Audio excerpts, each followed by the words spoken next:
Bueno, buenos días a todos. En primer lugar, gracias por la asistencia, gracias por estar presentes en nuestras jornadas interdisciplinarias. Felicitaciones al Comité de Capacitación y Docencia que ha trabajado durante pandemia, ha trabajado ya al lado de ustedes en la organización de estas jornadas. Y felicitaciones a ustedes que son los que han trabajado al lado de los pacientes y han tenido la capacidad, las ganas de seguir adelante y presentar trabajo, mostrar su producción. Los que me conocen saben qué es lo que pienso, que la actividad en un hospital tiene distintas patas esta mesa. Una es la asistencial, que es muy importante, la otra es la actividad docente y la otra es la producción científica. Soy una convencida de que la producción científica significa mostrar, es un trabajo más, ¿sí? Para el que lo hace es un trabajo más porque hay que recopilar datos, hay que procesar datos, hay que elaborar conclusiones y por ahí las conclusiones no nos gustan porque nos duelen los resultados, no nos gustan los resultados, pero forma parte de nuestro aprendizaje y de nuestro día a día. Entonces, es importante poder trabajar con los datos que nosotros elaboramos. Esto es toda una cadena. Atendemos a nuestros pacientes, damos la actividad asistencial, de ahí sacamos nuestros datos, los elaboramos y de paso estudiamos. Ahí va nuestra actividad académica y después tenemos los resultados y ahí tenemos nuestra producción científica. Entonces, felicitaciones a todos por todo el trabajo que hicieron en esta producción y en la realización de estas jornadas. La verdad que es un esfuerzo enorme y va todo nuestro cariño en esto.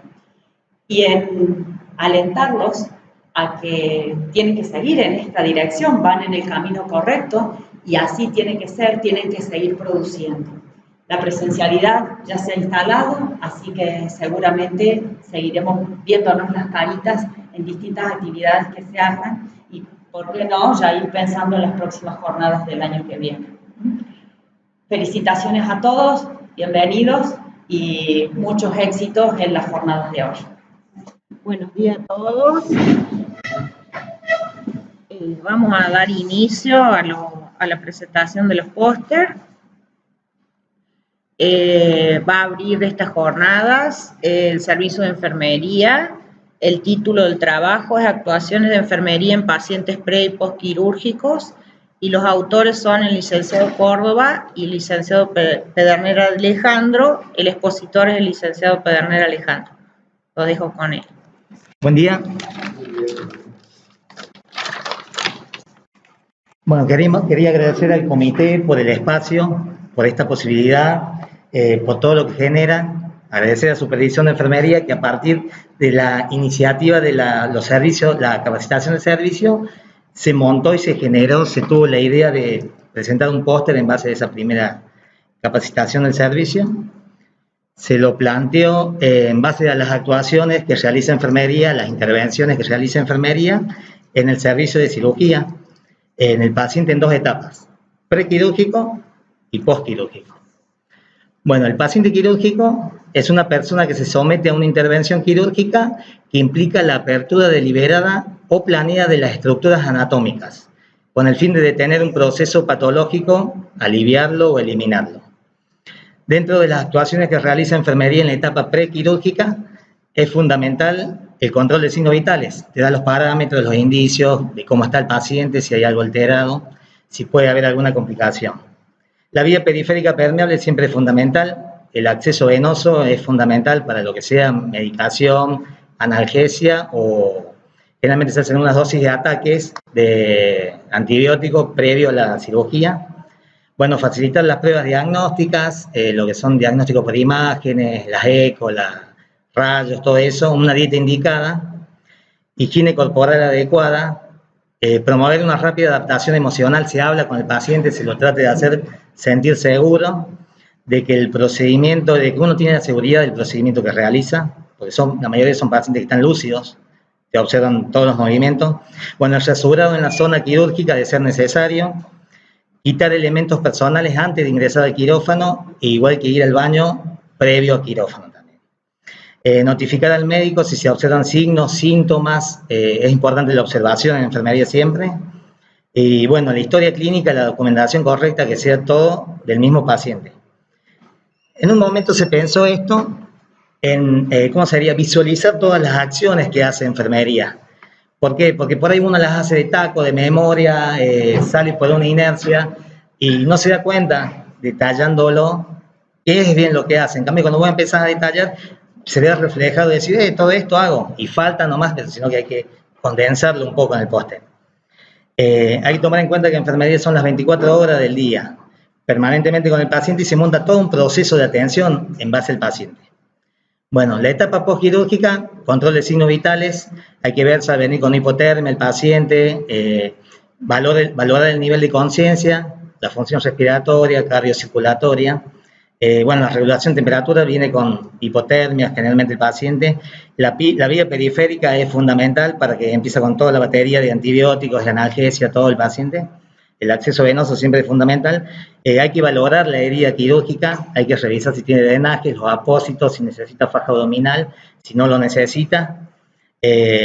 Bueno, la valoración de las molestias, náuseas, vómitos, dolor que puede padecer el paciente. Controlar la tolerancia gástrica, esto es pasado las horas, empiezan con una tolerancia gástrica líquida, se va valorando que la tolere, después pasadita blanda y así va evolucionando todo el cuadro del paciente. Mantener la ropa limpia de cama, propiciar la deambulación o colaborar con su movilización en caso que sea necesario el paciente. Es importante que empiece a deambular cuando son, por ejemplo, una BLP, una colecistectomía por video, para que el paciente pueda evolucionar más rápido. Todo esto se trató de hacer de una manera sintética, práctica y fácil. ¿Cuál es el objetivo? El objetivo es conocer los parámetros básicos para el control y el cuidado del paciente pre- y postquirúrgico. ¿Para qué? Para que pueda lograr una pronta recuperación, una autonomía y su alta hospitalaria. Bueno, a continuación tenemos la devolución del doctor Maxi Toledo. Bueno, el nombre del proyecto, actuaciones de enfermería en pacientes pre- y postquirúrgicos, elaborado por el Servicio de Enfermería de Cirugía, el evaluador, el Doc Toledo. Utiliza los criterios de formato solicitados, muy satisfactorio. Expone el problema y el problema, muy satisfactorio. Indica el desarrollo seguido para llegar al objetivo, el método, satisfactorio. Precisa resultados y conclusiones, satisfactorio. Utiliza apropiadamente los recursos visuales, satisfactorio. Y una apreciación final sería satisfactoria. Una de las devoluciones es un tema importante y fundamental, que todo el personal de salud debe saber para prevenir complicaciones, aliviar y ayudar al paciente en su recuperación. El doc nos hizo unas preguntas que a él le parecieron. Bueno, ¿cuál es el porcentaje más frecuente del tipo de cirugía? Según su clasificación que se presenta en el hospital, en la institución. Bueno, como dijimos anteriormente, la colecistectomía es la que más frecuente es, la cual puede ser por video laparoscopía, una recuperación más rápida, o la tradicional, la convencional, que es, se hace la apertura anatómica del abdomen y es una recuperación más lenta, donde necesita, bueno, faja abdominal y entran a jugar otros recursos también a poner en práctica. ¿Qué medidas se toman en el paciente pre- y postquirúrgico en un paciente diabético? Bueno, el paciente diabético generalmente lo dice en la historia clínica, ya figura, ya el médico ya está al tanto, el médico que lo lleva de cabecera, que es un paciente diabético, y en las indicaciones de enfermería hace los controles de la glucemia, digamos, en tiempo y en forma, en diferentes horarios, según lo dictamine la doctora, la diabetóloga, que se hace la interconsulta con diabetología. Y a partir de ahí se maneja si el paciente tiene un plan de insulina a administrarse en tiempo y en forma, o si solamente son correcciones que generalmente siempre están detalladas en la indicación médica, en base a los valores que vayamos obteniendo nosotros. Obviamente también con la parte de cocina se maneja una dieta para diabéticos y todas esas cuestiones que se van pasando, digamos, que nos involucra a todos, digamos. ¿Cómo realiza la adaptación emocional ante la situación de estrés en una cirugía? Sabemos que el paciente que ingresa al servicio ya viene con un episodio de estrés, ansiedad, miedos, incertidumbre. Enfermería, desde el punto de vista, lo que hace es hacerlo sentir cómodo, si bien por ahí uno anda a las corridas, pero trata de que el paciente se sienta seguro, que se sienta, no digo como en casa, pero se le da una hospitalidad, se dialoga, se lo escucha, se le sacan algunas dudas dentro del alcance de enfermería, obviamente. Un claro ejemplo es, por ejemplo, el paciente de trauma que tiene una estadía en el hospital más prolongada, por ahí vos entras, haces los signos, medicación, lo que es higiene y confort y mantenés una conversación. Siempre yo busco que sea una conversación amena, se habla de política, se habla de fútbol, se habla de música, entonces generás un lazo un poco más confiable con el paciente. Esa es por lo menos una de mis estrategias, o a lo mejor porque uno es un poco más verborrágico, un poco más dado, y siempre por lo menos particularmente, se lo trata de manejar así. Si hablamos de un episodio agudo de estrés o de un paciente que está por enfrentar una patología crónica como un cáncer, como lo que hemos tenido, bueno, ya se hace una interconsulta con el equipo de salud mental y bueno, ya lo manejan un poco más ellos, digamos, desde un punto de vista un poco más preciso y más profundo. Bueno, sugerencias. Colocar en el marco teórico la bibliografía consultada. Yo me reía un poco porque digo, al final, la bibliografía consultada somos nosotros, yo con mi compañera, colega y jefa de servicio, la licenciada Córdoba, porque lo fuimos haciendo en base a nuestra experiencia, a nuestras vivencias, a nuestras observaciones, a lo que vimos y a nuestras intenciones. Si bien no es una bibliografía eso, pero bueno, más o menos se fue armando así, con esa visión, digamos. Bueno, registrar porcentajes en marco teórico y póster a presentar. Felicitaciones y buen trabajo. Bueno, ahí yo cierro. No sé si hay alguna duda, si fui claro, si se entendió algo, no sé si hay alguna pregunta dando vuelta. Es importante esto para el servicio de cirugía y para enfermería porque es la primera vez que nos tocaba, que le tocaba al servicio participar mínimamente, que esa es la intención de participar y sumar. No sé si hay alguna duda. El paciente pre y post quirúrgico. Bueno, muchas gracias y bueno, muchas gracias por el espacio. Bueno, ahora presentar el servicio de clínica médica, litiasis renal colariforme, a propósito de un caso. Los autores son la doctora Borgatero y el doctor Pereira, y el expositor, el doctor Pereira.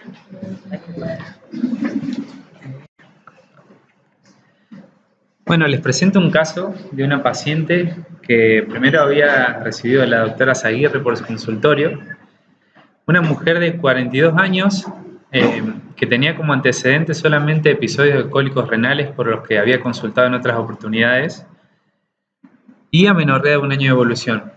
También en uno de estos episodios, bueno, no lo escribí por una cuestión de espacio, se había constatado una función renal disminuida con una creatinina aproximadamente de 2, hace 1 año, 2 años previos a esta consulta, por lo que la paciente, ante sentir debilidad, bueno, astenia, malestar general, consultó directamente al servicio de nefrología por consultorio, ya que ella atribuía estos síntomas a la pérdida de la función renal, ¿no? Tenía este antecedente importante también, que había perdido 20 kilos en los últimos meses.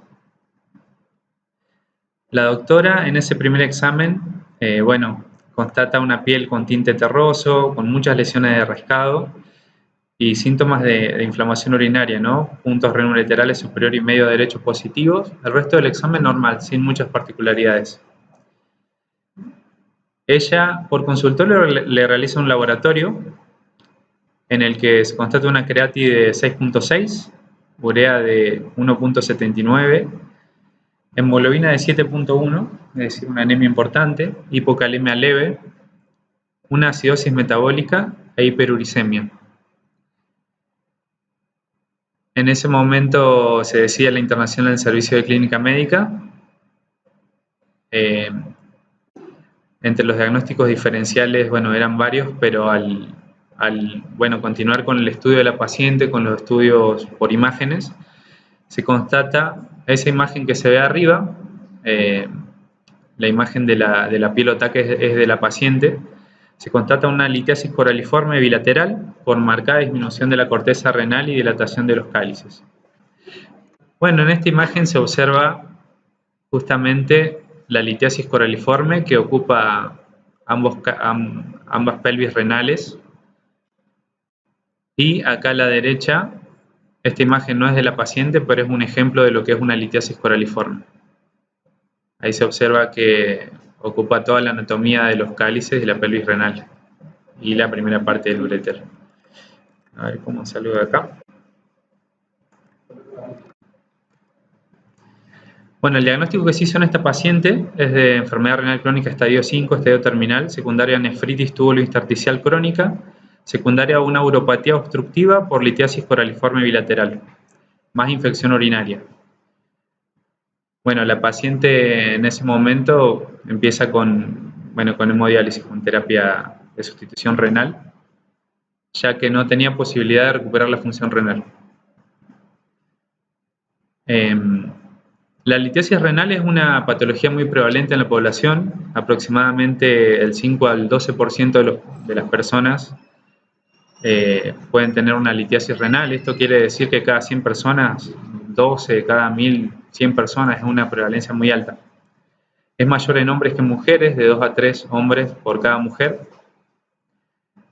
En la gran mayoría de los casos se deben a alteraciones metabólicas a nivel renal principalmente, y que pueden ser modificables. Por esto es importante el estudio de los pacientes con litiasis renal.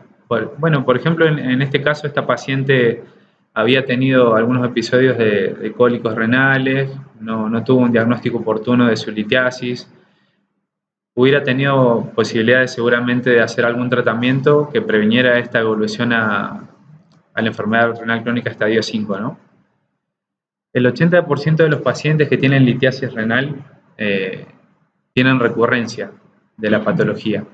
Por esto es importante la prevención, el diagnóstico y el tratamiento oportuno. Esto se hace, en el consultorio de urología, nefrología y clínica médica. La característica que tiene el cálculo coraliforme, principalmente es que contiene bacterias en su interior. Por definición están infectados. Se asocian siempre a bacterias en su interior. Y se define como aquel que tiene un cuerpo central, ahí lo vemos en la imagen, y al menos una rama calicial. Y es parcial si solo llena parte del sistema colector y completo si llena todo el sistema colector, todos los cálices y la pelvis. Es una de las formas de presentación más graves y lleva al daño renal progresivo y irreversible, como en el caso de la paciente. Están compuestos de estruvita, que es fosfato amónico magnésico, además de materia orgánica y, como les dije, bacterias, ¿no? Se asocia a ITU por gérmenes ureolíticos como Proteus, Pseudomonas, Ureaplasma, a vejiga neurogénica, a parálisis de la médula, a catéteres infectados o a estenosis uretral, es decir, a defectos de la vía urinaria. Y en la litiasis coraliforme el objetivo es eliminar el cálculo seguido de estudio metabólico y etológico, porque como ya dije, si eliminamos un cálculo coraliforme lo más probable es que haya recurrencia de la patología. Entonces hay que hacer un estudio metabólico, un estudio de la orina, tratando de establecer cuáles son los factores que están predisponiendo a la formación del cálculo y cuáles son los factores que inhiben la formación del cálculo, pero que pueden estar aumentados o disminuidos, por ejemplo, la hipomagnesemia o la hiperuricemia. De los cálculos, como dijimos, el 12% de la población aproximadamente tiene cálculos. De estos, un 10% pueden ser por litiasis coraliforme. Estamos diciendo que aproximadamente 1 de cada 100 personas en la población general puede tener una litiasis coraliforme, lo que es una prevalencia altísima, ¿no? En cuanto al enfoque terapéutico, es de manejo bastante del especialista en urología, pero se puede abordar de distintas maneras, por ejemplo, con una nefrolitotomía percutánea o una litotripsia extracorpórea, si hace falta una cirugía a cielo abierto, o incluso una nefrectomía radical cuando no cuando no hay otra opción.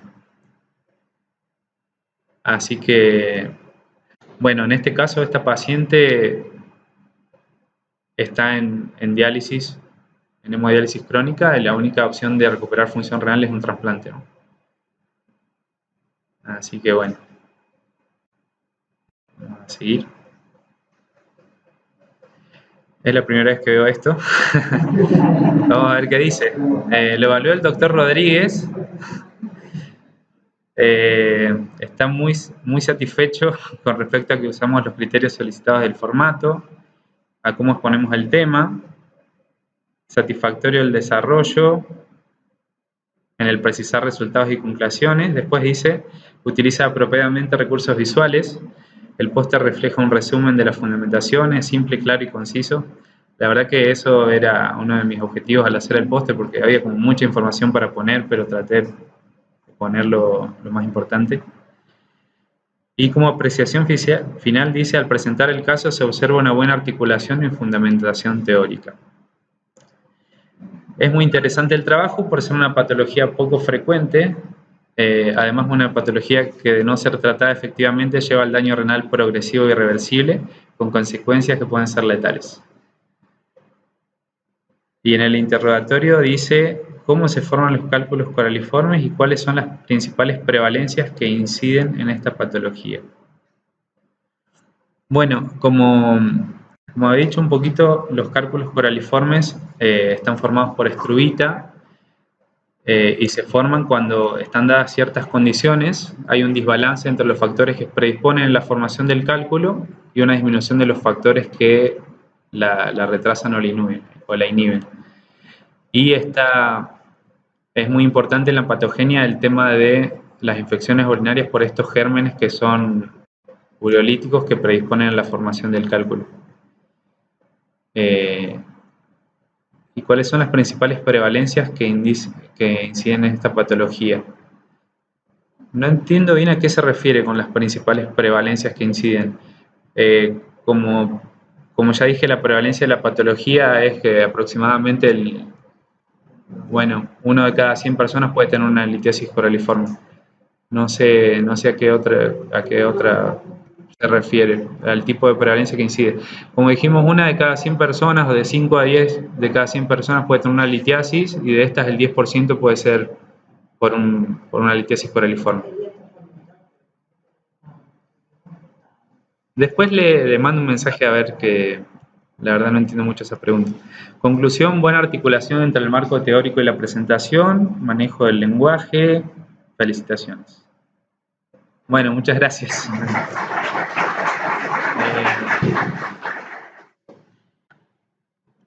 El siguiente caso es servicio de laboratorio, área de bacteriología. Impacto de la pandemia por COVID-19 en el aislamiento de enterobacterias multiresistentes en muestras de hemocultivos de pacientes internados de la UTI. Los autores son Mancini, Herrera, Aicardi, Camisasa. La expositora es la bioquímica Herrera Florencia. Bueno, muchas gracias, buenos días. El objetivo que nos planteamos desde el área de bacteriología para hacer este trabajo fue ver y conocer el impacto de la pandemia por COVID-19 en el aislamiento de las enterobacterias multiresistentes. Las muestras que elegimos para hacer este trabajo fueron los hemocultivos, dado la importancia que tienen en el área de bacteriología para el diagnóstico de bacteriemias, por su importancia diagnóstica y pronóstica en los pacientes. Ya hace varios años que diferentes organismos e instituciones vienen alertando sobre un aumento de bacterias multiresistentes, y dentro de estas bacterias multiresistentes se destacan las enterobacterias productoras de carbapenemasas. Las carbapenemasas son enzimas que se encuentran en elementos móviles de las bacterias, y por eso su rápida difusión en los hospitales.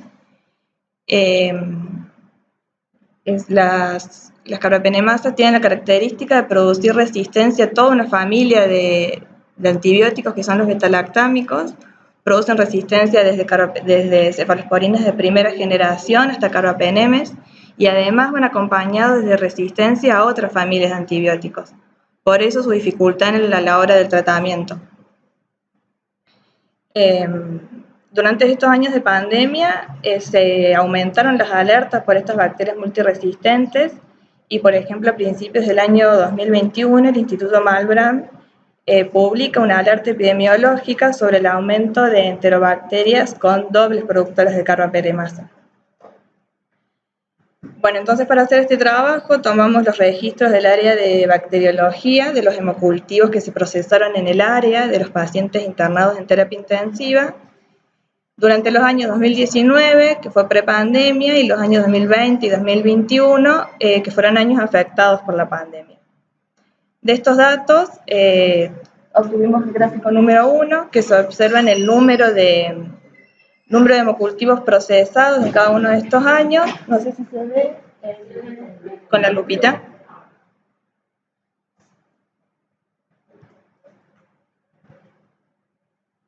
La línea azul representa el año 2019.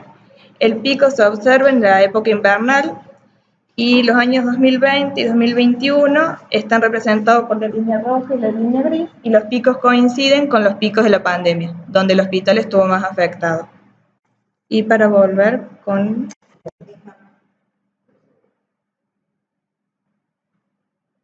El gráfico número 2 están diferenciadas las enterobacterias que aislamos en estos hemocultivos. El mayor porcentaje se lo lleva la Klebsiella pneumoniae. Dentro de estas Klebsiella, los mecanismos de resistencia que se detectaron fue en mayor porcentaje KPC. Algunas detectamos con mecanismo de BLE y algunas en menor medida metalobeta-lactamasa. Después lo siguen los Enterobacter. En algunos casos se aislaron Enterobacter con KPC, en otros con metalobeta-lactamasa, y las otras enterobacterias que se aislaron en estos hemos fueron Escherichia coli, algunas productoras de BLE, Proteus y Serratia. En la tabla 1, están diferenciados por años el porcentaje de aislamiento de las enterobacterias en estos hemos que analizamos. En el 2021 el porcentaje llegó a 4,3% y fue aumentando en el año 2020 y 2021. En el año 2020 llegó a un 7,4% el aislamiento de enterobacterias y en el año 2021 llega a un 10%. El 2021 está analizado hasta septiembre de 2021, que fue hasta la presentación del póster. El porcentaje de mecanismos de resistencia que se detectaron en estas enterobacterias fue en el 2019 no llega al 2%, y en el 2020 llega a un 6% y en el 2020, hasta septiembre de 2021 un 5,24%. Entonces la conclusión a la que llegamos con este póster es que en nuestro hospital se ve reflejado lo que se viene alertando a nivel nación y a nivel mundial del aumento de las enterobacterias multiresistentes, y creemos que esta diseminación tan rápida en estos últimos años es multifactorial, se debe a varios factores, entre los que se puede nombrar el aumento de la asistencia hospitalaria, al desvío de personal y de algunos recursos económicos, desde el control de las infecciones por multiresistente hacia la asistencia COVID. También otros factores que pueden haber influenciado es las nuevas medidas de protección personal, como puede ser el uso de los equipos de protección personal, que en algunos momentos puede haber dificultado, por ejemplo, el proceso de lavado de manos en algunas situaciones, y que el aumento de los días de estadía de los pacientes lleva un riesgo a mayor infecciones asociadas al cuidado de la salud, que a su vez también lleva a tratamientos prolongados de los pacientes, y esto lleva al riesgo de que los pacientes estén colonizados o infectados por bacterias multiresistentes. Bueno, creemos que los pilares para tratar de disminuir esta diseminación de bacterias multiresistentes se deben basar en el control de infecciones, en un uso adecuado y consciente de los antibióticos, ya sea a nivel ambulatorio, en la atención ambulatoria o en la atención de los internados, y desde el área de bacteriología, una búsqueda, un diagnóstico de informe a tiempo y rápido de estas enterobacterias y de cualquier bacteria multiresistente y sus mecanismos de resistencia. Bueno.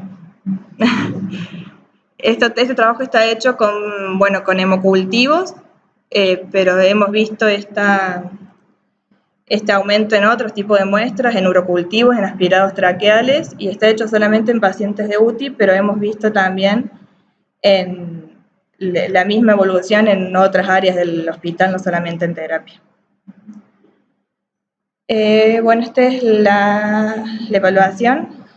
Los ítems de utilizar el criterio de formato solicitado muy satisfactorio, expone el problema y objetivo muy satisfactorio, indica el desarrollo seguido para llegar al objetivo muy satisfactorio, precisa resultados y conclusiones muy satisfactorio, utiliza apropiadamente los recursos visuales muy satisfactorio y la apreciación final muy satisfactoria. Como evolución, la información es clara, objetiva, actualizada y refleja el trabajo del servicio. Visualiza una problemática que fue mundial en los pacientes críticos por COVID-19. Y como interrogatorio nos preguntan si se relaciona la aparición de enterobacterias multiresistentes con los días de estadía en la terapia intensiva y si se evalúa la diferencia de la prevalencia de enterobacterias multiresistentes en pacientes con ventilación mecánica versus sin ventilación mecánica. No analizamos los datos para hacer las estadísticas, pero es algo que nos planteamos ahora a partir de ver esto. A partir de ver que nuestro hospital refleja lo que se viene alertando, ahora nuestras hipótesis son qué factores están asociados a este aumento de bacterias multiresistentes. Ya hay alertas, ya el programa Vida ya sacó una estadística que los pacientes comparando terapias COVID con terapias no COVID, y hay un aumento de uso de dispositivos como catéteres, como respiradores, y eso aumenta las infecciones asociadas a todos estos instrumentos. Y como sugerencias, se podría comparar los pacientes COVID y no COVID y la aparición de enterobacterias multiresistentes en la terapia intensiva y plantear un futuro comité de control de infecciones para disminuir la aparición de gérmenes multiresistentes, y es lo que se está trabajando en la creación de un comité de control de infecciones, para poder dar alguna respuesta a todo esto que estamos viendo.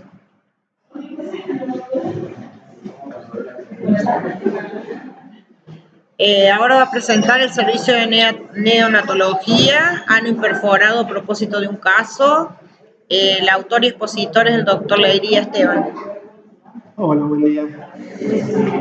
Gracias por estar acá. Mi nombre es Leiría Esteban, muchos me conocen, para los que no me conocen me presento. Trabajo en el servicio de neonatología y fui residente acá de pediatría, así que ya hace bastante tiempo que estoy acá. La última vez sacamos cuenta, creo que ya hace 12 años que estamos acá. Así que ya me toman como de las partes de lo más grande.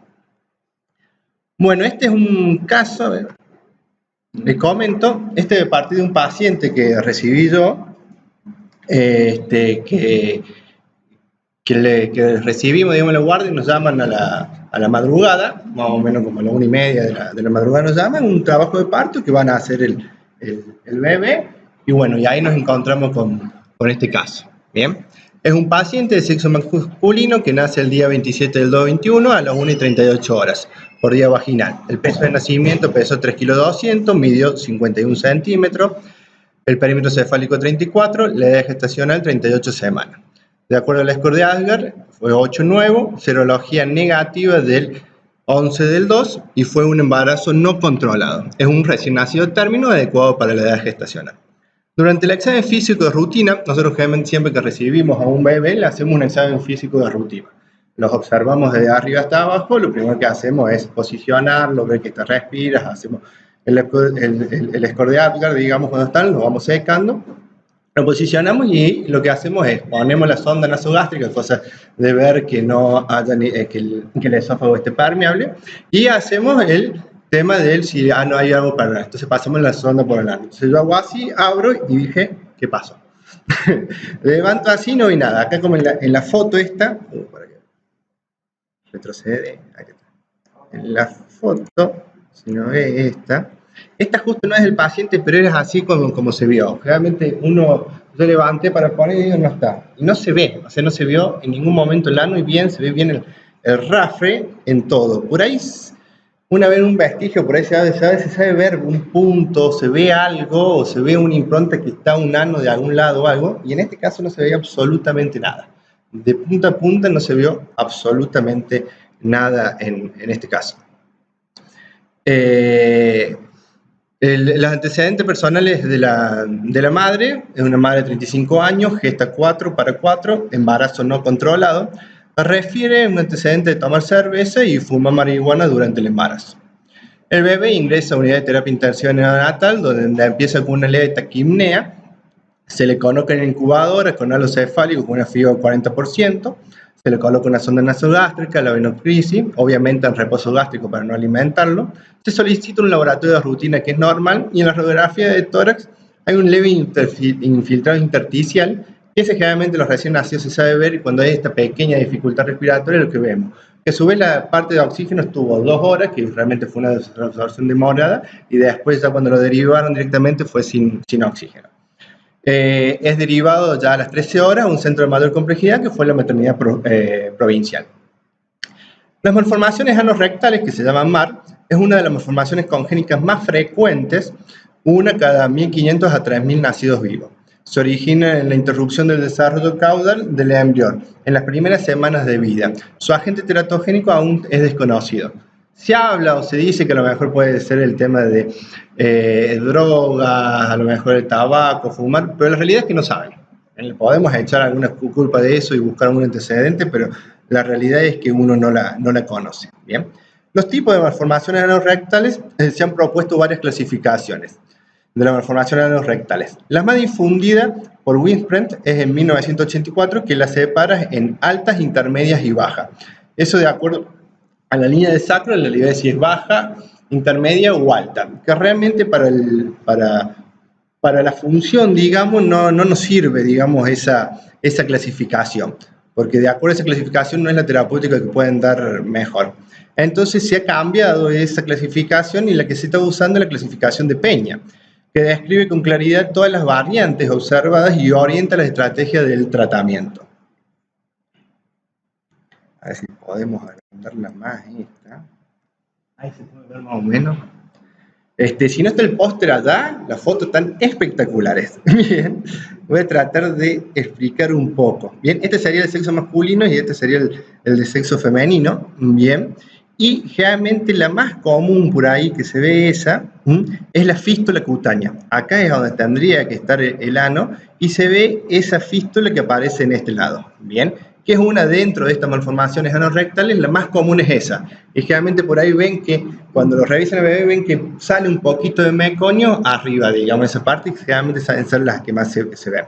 De acuerdo a esas fístulas se clasifican, digamos, si tenemos acá, en este caso si va hay una fístula a la próstata, o si no directamente a la uretra, o si no hay en la vejiga. Bien, en el caso de la mujer, generalmente la fístula que hace la fístula cutánea, generalmente es si va a la parte de la vagina, la parte media o alta. Y después está directamente lo que se llama la cloaca, que es directamente todo la parte del intestino, digamos, del recto, desemboca directamente en la pared urinaria, digamos.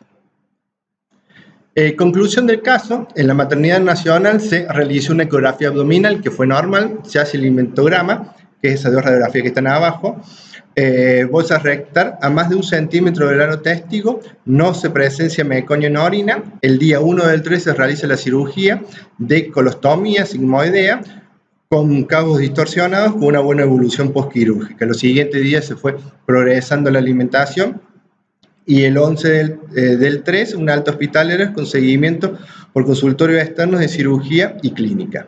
A ver si puedo agrandar un poquito las imágenes, que esta me encantó. Este es nuestro paciente, bien. Acá ese es el ano testigo, y ahí se puede apreciar bien la imagen del recto y la distancia que hay, bien. Y después yo puse esta otro paciente, que generalmente, si uno ve, está ahí nomás está la diferenciación de la malformación anorrectal que hay. ¿Alguna pregunta sobre esto, el caso, algo? Sí.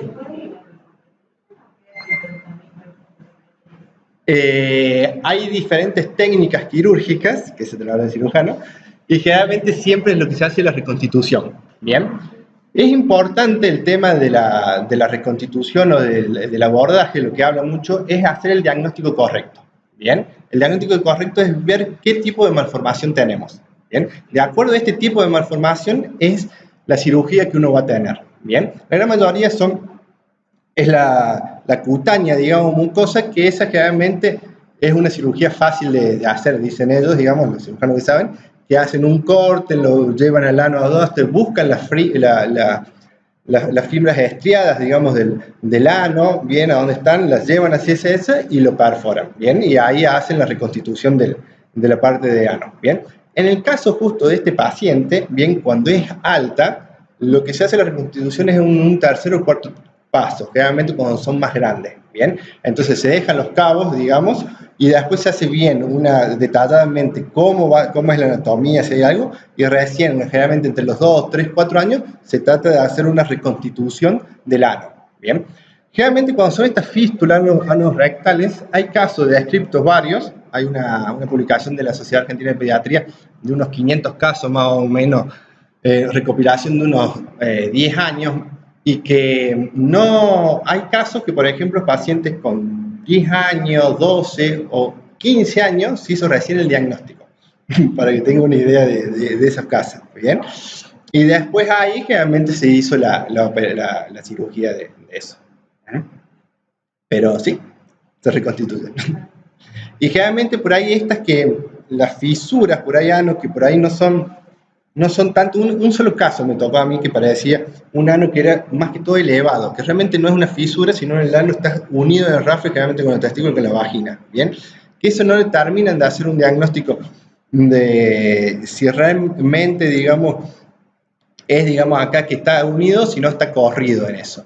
Y generalmente en estos pacientes lo que hablan es por ahí producen constipaciones crónicas, o dolor a defecar, constipación crónica, que se va viendo más adelante. ¿Alguna otra pregunta sobre esto? ¿Alguien?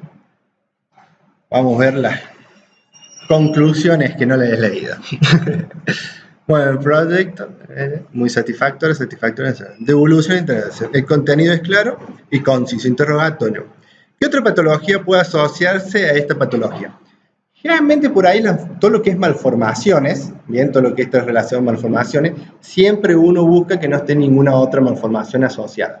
Generalmente por ahí lo que se trata es del aparato urinario. Generalmente siempre le hacen una tomografía generalizada para descartar que todos los riñones están bien. Y después los que buscan por ahí cuando encuentran una radiografía que se les toma y si hay alguna hemivértebra o alguno de esos, hacen una exploración completa. Por ahí los pacientes con síndrome de Down pueden estar asociados por ahí con estos tipos de patología. ¿Cuán importante esta patología es el diagnóstico precoz del tipo del MAR y por qué? Bueno, justo más o menos la pregunta que me hizo la colega es de saber, más que todo el diagnóstico temprano, obviamente uno con el examen físico rutina generalmente por suerte, y de la importancia de esto, de hacer este examen físico de manera rutina, de poder hacer el diagnóstico, porque hay casos que se ha hecho recién el diagnóstico más o menos a los 3 años, 4 años, o cuando a veces son más grandes. Y sugerencia, título informativo, y debido a la frecuencia de esta patología sería interesante contar con una estadística la misma en nuestro hospital. Bien, la estadística nuestra es un caso, y este fue el primer caso, ¿bien? Generalmente uno habla de, no es frecuente y no es tan frecuente. Dentro de las malformaciones, digamos, de esto es una de las más frecuentes que se da un caso cada 1000 de todos los nacimientos. Y a su vez, digamos, la malformación que tuvimos nosotros, que fue alta, bien, digamos que sería el bicho raro, que esas malformaciones prácticamente no sería la tasa que yo estaba buscando más o menos, es una cada 20.000 o cada 30.000, ese tipo de malformaciones, digamos, de nacimiento. Entonces prácticamente es bastante raro de este caso. Y de los nacimientos que hemos tenido nosotros, si no me equivoco, es el primer caso descrito y no hubo ningún otro más. Sí. No, ha avanzado tanto el tema de ecografías, digamos, que van viendo y todo eso, que por ahí a lo mejor si hay una malformación muy grande, que podría haber sido es el caso, digamos, y a lo mejor con una técnica adecuada, poder ir a verlo y a lo mejor detectarlo. Pero realmente no se podría detectar, prácticamente en ese sentido. Sí es importante esto del tema del control del embarazo, viste que la gran mayoría últimamente estamos teniendo lamentablemente pocos controles de embarazo, ¿bien? Y el tema de control siempre es uno trata de adelantarse en este caso. Y también lo bueno de este caso, digamos, que bueno, el Servicio de Neonatología del Hospital Domingo Fune, actuamos con otros servicios, digamos, la maternidad provincial, y bueno, uno tiene contacto con las otras provinciales, donde uno puede tomar y seguir el paciente y saber qué es lo que pasó y qué es lo que sucedió para el tema del futuro. Que uno habla del tema de la interoperabilidad dentro del hospital, bueno, entonces estaría haciendo extrahospitalario esa interospitalaridad. ¿Alguna otra pregunta? ¿No? Bueno, muchísimas gracias. Ahora va a presentar el servicio de terapia intensiva, el título Oxigenoterapia de alto flujo, y los autores, doctores Cáceres, Basile, Vega, Citón y Luna, y el expositor, el doctor Basile Fabricio. Buenos días. Primero que nada, muchas gracias por participar acá, acompañarnos en esta jornada interdisciplinaria. Agradecimiento especial a la doctora Ortiz por invitarnos a ser parte de esta nueva edición. En este momento voy a hablar un poco de algo quizás actual y tan fresco que no hay tanta evidencia de la aplicación en la forma de lo que vamos a exponer a lo siguiente. Se trata de oxigenoterapia de alto flujo. Primero, para poder definir lo que es la oxigenoterapia de alto flujo, habría que definir oxigenoterapia, que es justamente la administración de aire enriquecido con oxígeno a través de distintos dispositivos. En este momento vamos a hablar de lo que es la cánula nasal o la famosa bigotera que tenemos en esta fotito. Bueno, lo que es la definición de oxigenoterapia de alto flujo consiste en dar el oxígeno, justamente el aire enriquecido, a un flujo que esté por encima del flujo inspiratorio del paciente. Esto nos va a proveer distintos beneficios a nivel de lo que sería la ventilación del mismo. Primero que nada, el sistema de oxigenación va a permitir humidificar el aire inspirado y también calentarlo. Esto también va a traducirse en efectos beneficiosos, digamos, ¿no? Cuando el flujo supera lo que sería el flujo inspiratorio, va a producir lo que es el lavado del espacio muerto nasofaríngeo. Con esto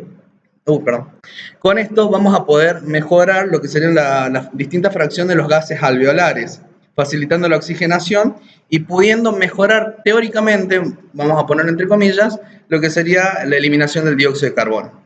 Entonces, vamos a nombrar los efectos beneficiosos de esta terapia, que va a ser producir un lavado del espacio muerto nasofaríngeo, disminuir la resistencia inspiratoria, justamente porque supera la presión inspiratoria, se asocia también a una mejor compliancia y a la estancia pulmonar.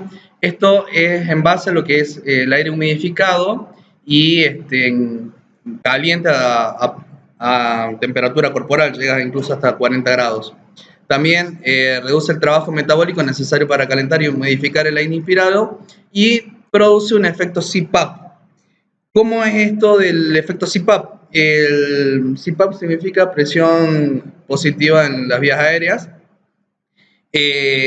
Puede ser traducido por la cantidad del flujo constante que se le aporta al sistema, digamos, ¿no?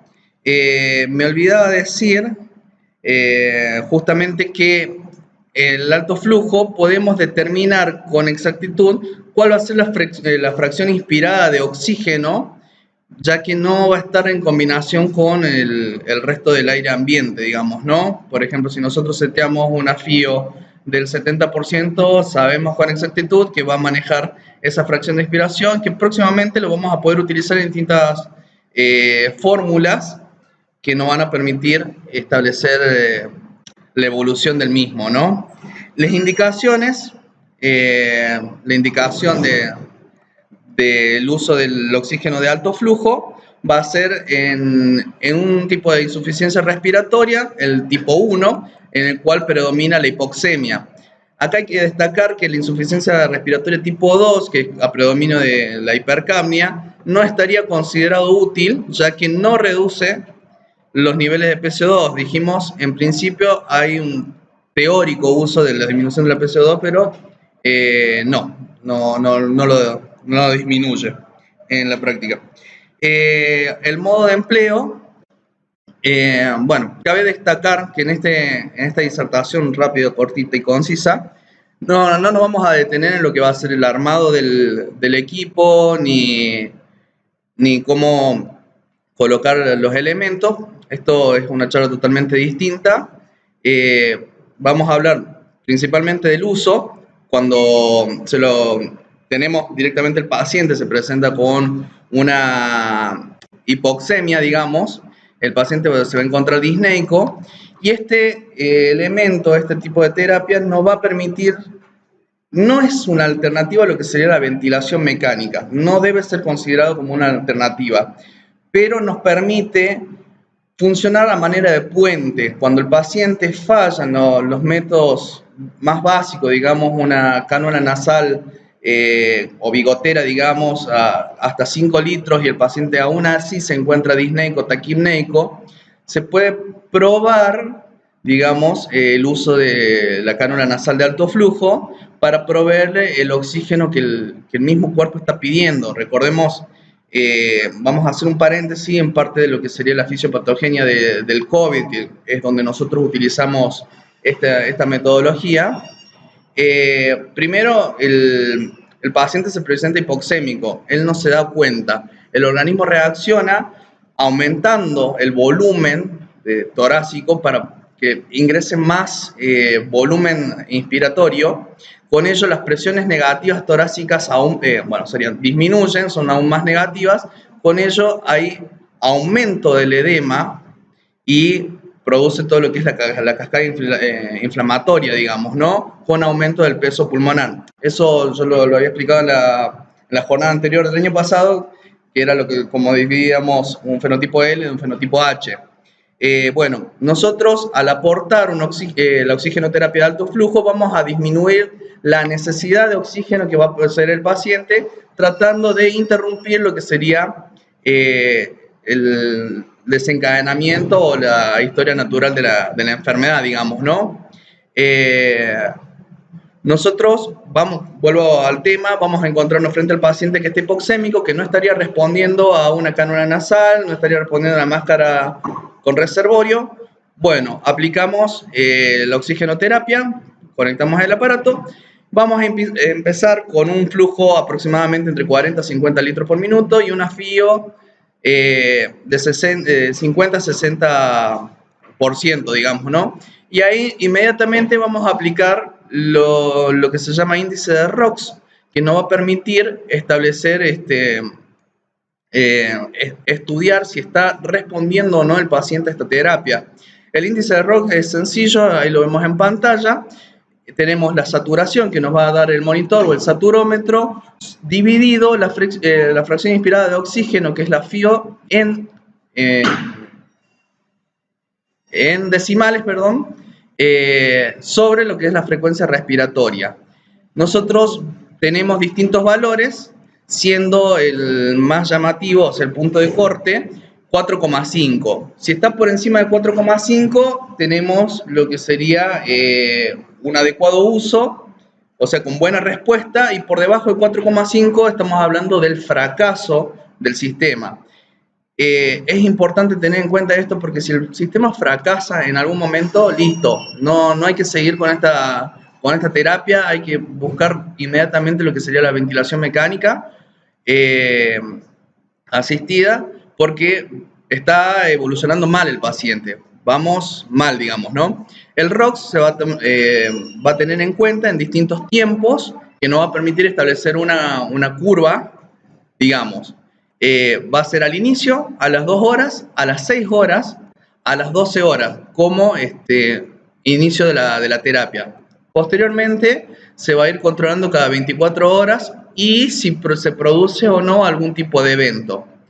También hay una evaluación que es más bien subjetiva, digamos, no va a ser en resultados a ecuaciones. Simplemente si nosotros vemos que el paciente está saturando 98%, pero vemos el uso de músculo accesorio, que está lo que nosotros decimos panseando, pero en realidad se llama la disociación tóraco-abdominal, ya está, listo, no importa el ROX que nos dé, estamos viendo que hay un fracaso de la terapia, ¿no? Bueno, una vez que tenemos el paciente con varios días de uso de la oxigenoterapia de alto flujo por la cánula nasal, vamos a plantearnos lo que sería el destete. ¿Cuándo vamos a establecer el destete? Cuando la frecuencia respiratoria del paciente se vaya normalizando, digamos, ¿no? Cuando, primero que nada, que mantenga un ROX por encima de 4,5. Hemos tenido pacientes con ROX hasta de 14, previo al destete. Eso se va a ver directamente influenciado por lo que es la frecuencia respiratoria. Cuanto menor es la frecuencia respiratoria, mayor va a ser el ROX. Obviamente, también cuanto menos fracción inspirada de oxígeno necesite, también se va a ver reflejado en el ROX. O sea, está implícito lo que serían las características clínicas del paciente al momento del destete, digamos, ¿no? Primero que nada, hay que poner un afío de 0,5. Esto es porque podemos traducirlo, si necesitamos sacar la cánula nasal de alto flujo, lo podemos poner con una máscara de Venturi a un afío del 50%. Y a la vez ir reduciendo el flujo entre 5 y 10 litros por minuto cada 1 a 2 horas del nivel de inicio y evaluando las respuestas, siempre viendo el ROX, porque nosotros vamos modificando esto y hay que ir evaluando si es que hay que seguir avanzando o retrocedemos en la estrategia, ¿no? Bueno, eso es como para hacer un breve resumen de lo que es la oxigenoterapia de alto flujo. Hay una apuesta que vamos a compartir del servicio. Nosotros este año, entre los meses de febrero y julio, pudimos atender 36 pacientes que utilizaron OAF, de los cuales 21 pacientes lo utilizaron como, ahí dice alternativa, no es alternativa. Voy a hacer un breve paréntesis. Nosotros atravesamos un momento de utilización de la cama hipercaliente, digamos, estuvo totalmente colapsado y nosotros empezamos a buscar quizás alternativas para poder puentear, digamos, ¿no? Proveerle al paciente lo que necesita, tratando de evitar el uso de las camas de terapia o los respiradores que directamente estaban colapsados. Cerramos paréntesis. Como alternativa a la ventilación inicial mecánica, de estos, 5 pacientes fueron excluidos porque fueron intubados de manera temprana dentro de las primeras horas. O sea, por ejemplo, nosotros tuvimos pacientes que lo ponemos en CAFO, cánula nasal de alto flujo, y directamente el ROX nos da 2,7, 3,5, bueno, listo. Decidimos rápidamente intubar y eso fueron excluidos. De los 31 pacientes restantes que cumplieron los criterios de inclusión, solamente 14 pacientes de esos 31 fracasaron y fueron intubados, fueron asistidos mecánicamente, de los cuales, de esos 14, fallecieron 9. Estamos hablando del 29%. Es decir, que del total de los 36 pacientes que hemos tenido, excluimos los 5 primeros que fueron intubados rápidamente, los que se puede evaluar la utilización del CAFO en estos 31, hubo una mortalidad del 29% y una tasa de éxito del 55% que no llegaron a necesitar ventilación mecánica invasiva. Acá les dejo un pequeño gráfico. Entre febrero y julio. La verdad que es un número bastante finito, digamos. Estaría bueno promover a la utilización del mismo para lograr tener resultados más contundentes, digamos, ¿no? Si bien en estos momentos se había traducido en un 55% de éxito. ¿Alguna duda que tengan? Sí, claro.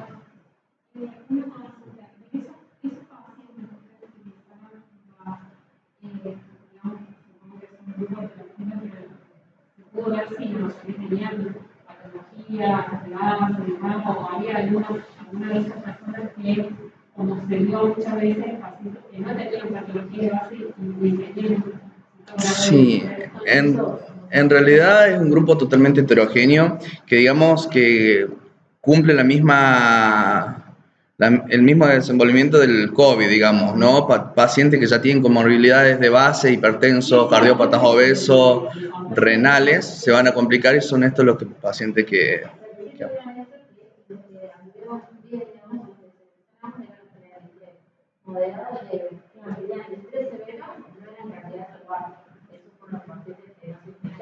claro, directamente fue exactamente. Y una vez, digamos, que el paciente que está con la cánula, si vos calculas el valor, le das cierta cantidad de horas, o si vos decidís intubar con la primera hora que vos calculás, ya le das el tiempo de que justamente se toma como el predeterminante lo que sería el índice de ROX al momento de inicio, a las 2 horas, a las 6 horas, a las 12. Si nosotros en algún momento vemos que el índice de ROX nos da por debajo de 4,5, ya estamos hablando de un fracaso. E inmediatamente debe ser. Igual, hay veces que el índice de ROX lo podemos sacar ante alguna eventualidad. Por ejemplo, paciente desaturando y estamos a las 8 horas, no vamos a esperar a las 12 para ver, digamos, ¿no? Ya perdimos 4 horas, digamos, vitales para el paciente, ¿no? También está la parte subjetiva, si lo vemos que está con la disociación tóraco-abdominal, digamos, por más de que te tire un ROX de 6, tú sabes que va a tener mal pronóstico. ¿Cómo? La gasometría, sí. Perfecto. Hay un trabajo muy importante que indica la necesidad de decía, en el mes de agosto, en la presidencia de la Sociedad de la Reina, dentro de las recomendaciones que nos daban los terapeutas, era que aquellos pacientes, como dice la memoria Vega, en las condiciones para el cálculo, para el alto flujo, la necesidad de disponer o delgado, la recomendación de la Sociedad Argentina era no sobrepasarnos de las 2 horas esperando una respuesta, porque se vio en el país que la mortalidad aumentaba de manera significativa. El problema, como tal cual lo dice Fabricio, es que en un contexto en donde no tenemos más respiradores, no queda otra que continuar con esto, ¿no?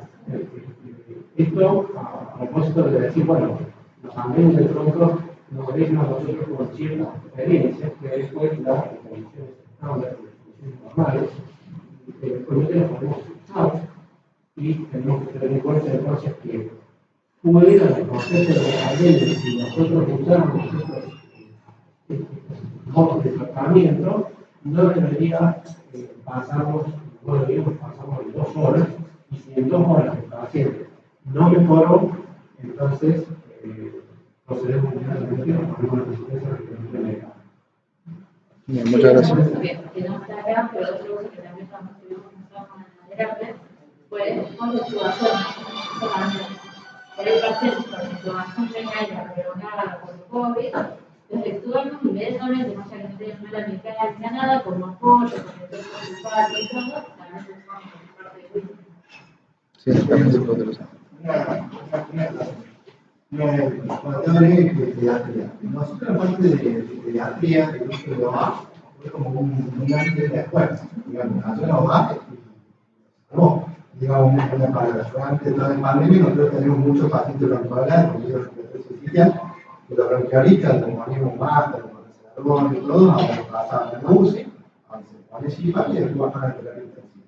Muchos de esos pacientes quedan mucho tiempo en la sala común y con la usamos dentro del tal, y con eso o sea, cambiamos mucho de gran intensidad. Se empezó a hacer estos estudios, hicimos una gran se empezó a hacer en Australia, y vieron los resultados tan abrumadores, que cerca del 50-60% no entraba directamente a UCI, directamente pasaban a la sala común. Es un estudio prácticamente que trabajaban, venían con un microretano a 8 horas, si no me equivoco, directamente lo ponían en los AFA en la sala, a donde, bueno, pasando todo esto, que le ha pasado a usted el tema del entrenamiento, para tratar de los chicos, bueno, como una mujer que se consiguió eso, se ocupa, para el paciente en OAP, digamos, a las 2 o 3 horas bajaba, digamos, mejorar el paciente clínicamente y rápidamente poder pasar a la sala. No necesitaba entrar en la UCI o en la terapia intensiva. Y luego, digamos, en pediatría fue como un antes y un después, y es como que fue una salvación, y a su vez como que se empezó a usar en los hospitales del interior, cuando no hay UCI, se empezó a usar, que ahora se empieza a usar en el OA, y es como que se ha empezado a hacer como una UCI, y se empezó a usar también en el centro mágico. En el centro de, digamos, de todo el periférico del interior. Hacer como que este para que vean el resultado de pediatría fue fantástico. Antes y después, creo que en el futuro va a estar empezando en adultos, obviamente no tiene nada que ver, pero en pediatría fue algo muy bueno. Bien, muchísimas gracias por el aporte. Voy a hacer dos salvedades de eso. Sí, es un tema totalmente nuevo del cual no hay entrenamiento, digamos. No hay evidencia, digamos, concisa, por lo menos en nuestro servicio. Tuvimos 36 pacientes atendidos, ¿no? Y también hacer la salvedad de que está bueno invitar al resto de los profesionales a practicar justamente el OAF, porque digamos, no es tan complejo, no es lo mismo que armar un respirador, que ver los valores de PIB, valor pico, la plató. Podemos manejarlo incluso en la guardia, a manera de puente siempre, nunca tratando de alternar lo que sería la ventilación mecánica, para justamente evitar el colapso del servicio de terapia, digamos, ¿no? Como que se ha visto en estas ocasiones. ¿Alguna otra duda? La mortalidad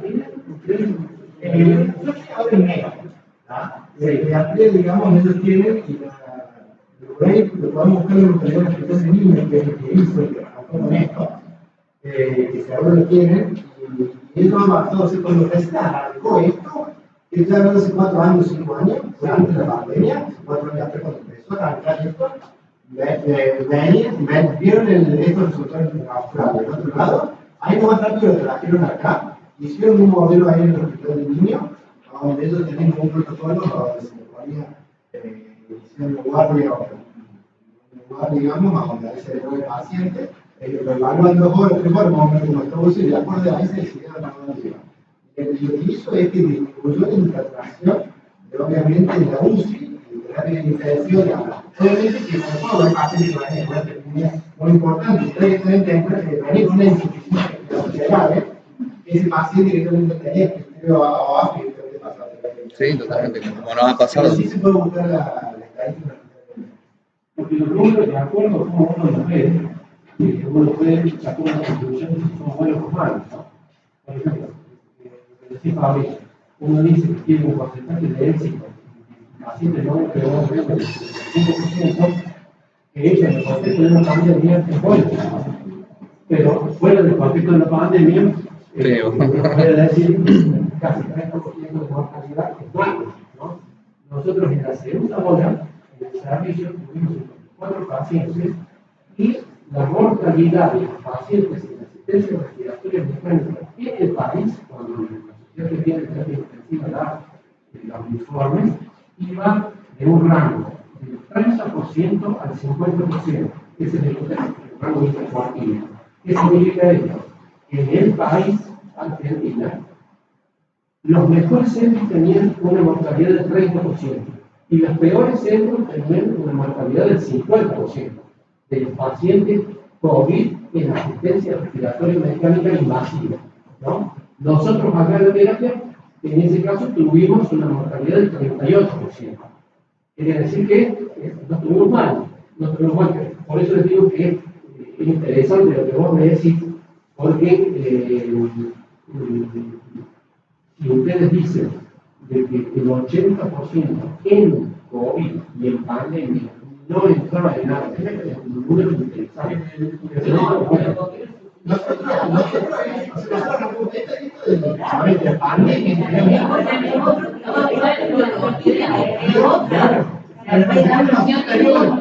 Digamos, la pandemia no es que puede decir.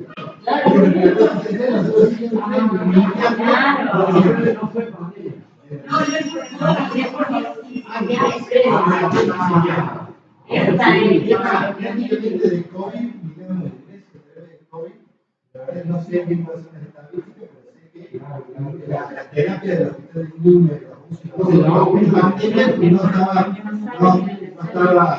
prácticamente, digamos, no se ocuparon. Estaban, digamos, en el valor estábamos regalando. Y el mío, con todo esto de estar todos aislados, también bajó mucho el tema de la bronquiolitis y todo eso, vamos. Y ahora parecen todavía. Y ustedes saben, porque no hemos salido de este problema, ¿no? Estamos hablando de la pandemia, y es importante que sepamos, porque otra de las inquietudes de la comunidad sanitaria del mundo es el tema de que nos contagiamos al aplicar los terapéuticos, ¿no? Entonces, ¿qué pasaba con el alto flujo y qué pasaba con los cascos? Que llamamos también los cascos, se usan. Entonces, estaba entre ellos, usando los cascos, había un contacto con el personal sanitario que usando esto, pero los trabajos, hay trabajos que contraponen, son muchos los trabajos a favor de que la manera no invasiva más conveniente para ventilar a los COVID es esa. Y no los campos. Sí. Está bueno todo lo del ROS, lo explicaste, Pablo, pero creo que si hay algo que aprendimos es la selección del paciente y sobre todo en la clínica, con qué estamos, la tomografía y devolverla exactamente, porque eso es lo que va a hacer que esta herramienta la podamos aplicar correctamente o no lleve a un error, que nos ha pasado, hasta que entendimos un poco la dinámica de esas cosas y las distintas estrategias que tuvimos para poder ayudarnos con distintas medicaciones que fueron pasando. Entonces, que no es solo un índice, sino que es todo un paciente que cuando uno tiene que evaluarlo, era complejo, como tenía los tiempos. ¿Cuántos días de cierre? ¿Cómo estaba la tomografía? Había tomografía que directamente con ustedes lo veían por más que el paciente estuviera bien, la hipoxemia feliz. Vamos a RM, no necesitamos con la mano, perdón, tiempo. Y creo que eso es importante, seguir valorando al paciente. Sí, en la totalidad. Sí, gracias por la aclaración, sí es cierto. También mucho de lo que vos decís se ve traducido también en laboratorio, que lo vamos a poder clasificar en los distintos tipos de distrés. Y obviamente si tenemos un paciente con un distrés severo, listo, no vamos a dar muchas vueltas. Pero coincide con lo que vos decís, paciente pasó de tiempo, con una tomografía horrible, digamos, no demos vuelta sobre el eje. Sí, y olvidarse.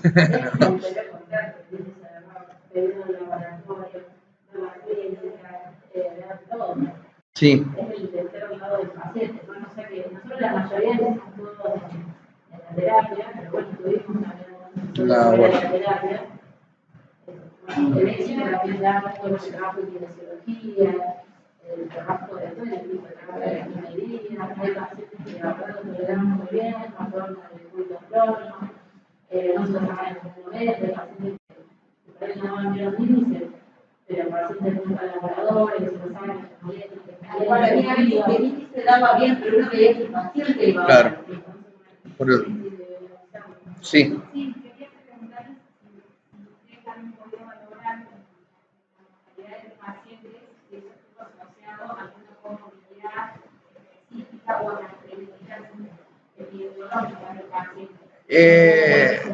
En realidad no se ha estudiado eso, pero coincide también con la pregunta que me hizo Carolina. Es un grupo bastante heterogéneo donde todos tenían alguna comorbilidad de base. Estamos hablando de diabetes, hipertensión, enfermedad renal crónica, obesidad, por sobre todas las cosas. Son pacientes totalmente difíciles de ventilar, los pacientes obesos. Sí, los pacientes que tenían varias comorbilidades juntas tuvieron un desenlace fatal, pero quizás no por la inclusión del CAFO, sino por la misma patología que es el COVID. Digamos, responde a la generalidad del COVID, digamos, ¿no? No sé si respondí la pregunta. ¿Alguna otra duda? ¿Pasamos? Para dar cierre. Bueno, la evaluación por la doctora Natalia Magmar. Utilización de los criterios de formato solicitado muy satisfactorio, expone el problema y objetivo satisfactorio indica el desarrollo seguido para llegar al objetivo satisfactorio, precisa resultados y conclusiones satisfactorios, utiliza apropiados los recursos visuales, muy satisfactorio, apreciación final, muy satisfactorio. Devolución e interrogatorio al orador, sugerencias, tema de gran interés y actualidad dada la prevalencia de patología COVID en estos tiempos y la necesidad de establecer las mejores herramientas terapéuticas. Sí, muy bien. Importante la valoración de métodos no invasivos como alternativa inicial a otros métodos invasivos. Sí, puede ser como un puente, digamos, ¿no? La palabra va a ser puente, no alternativas. No vamos a comparar nunca lo que es una ventilación mecánica invasiva con oxigenoterapia de alto flujo. Interrogatorio, el objetivo de este trabajo era evaluar la efectividad de la intervención o describir resultados de la aplicación del método. Ni uno ni otro, digamos, el trabajo surge a partir de la aplicación, quizá en un momento desesperado, la necesidad de buscar algunas otras alternativas para proveerle atención a todos los pacientes. Fuimos viendo que teníamos cierta cantidad de buenos resultados y decidimos establecer un estudio prospectivo a partir de febrero, que es más, este trabajo fue presentado en la Sociedad Argentina de Terapia Intensiva y aprobado, así que también los invito a leer la última edición de la revista de la Sociedad Argentina. Bueno, dice, el porcentaje de fracaso estuvo asociado con alguna comorbilidad, bueno, esto ya lo habíamos hablado recién. El porcentaje de éxito estuvo asociado a algún determinante epidemiológico, no, tampoco. Cada paciente era un mundo totalmente aparte, teníamos pacientes con las mismas características físicas, con las mismas patologías, con un desenvolvimiento totalmente distinto. Y quizás el número finito de 36 pacientes, 31 que entran en los caracteres inclusivos, no es algo que nos pueda determinar estadísticamente cuál va a tener un buen desenvolvimiento, digamos, ¿no? Sugerencia, la presentación del objetivo del trabajo es un ítem muy importante y debe ser siempre expresado en términos claros, lo que permite correlacionarlos con resultados y conclusiones. Felicitaciones por el trabajo. Muchas gracias a la doctora. Bueno, ahora va a presentar el servicio de diagnóstico con imágenes, el título, estudio Doppler en trombosis venosa profunda, la autora y expositora, la doctora Mariana Elorza. Bueno, ¿cómo les va? Inicialmente mi idea de presentación siempre fue un trabajo un poco más práctico de trombosis venosa. Si bien se pueden presentar estadísticas y todo, siempre mi idea cuando planteé el trabajo de hacer una trombosis venosa, del estudio Doppler en trombosis venosa, era que yo le pudiese mostrar, sobre todo a los que tienen acceso a esa trombosis venosa, cómo hacer un diagnóstico rápido para definir una terapéutica en el momento. Después sí, al otro día le hacemos nosotros el Doppler, informamos, no es para no hacerlo, es simplemente para que, si tenemos una sospecha de trombosis venosa que de por sí es bastante inespecífica en cuanto a los signos, poder aprender a hacer como un ecofast de trombosis para decir, sí, mira, lo veo al trombo, a ver, si no lo veo, bárbaro, no lo veo, lo anticoagulo igual, pero si lo veo, lo anticoagulo quizás con más seguridad, más tranquila, y al otro día sí, ya la pido, es como quien hace un ecofast para encontrar líquido libre en el abdomen, no por eso se considera que ya está hecha la ecografía, pero uno ya trabaja sobre algo más cierto. Después si alguno se anima, yo traje el equipo y yo se lo hago. Si alguno se anima, yo no tengo problema. Es sacarse los pantalones, nada más. Si están bonitos, no hay problema. ¿Para qué? A ver, ahí sé, claro. ¿Alguna de ustedes pusieron? No.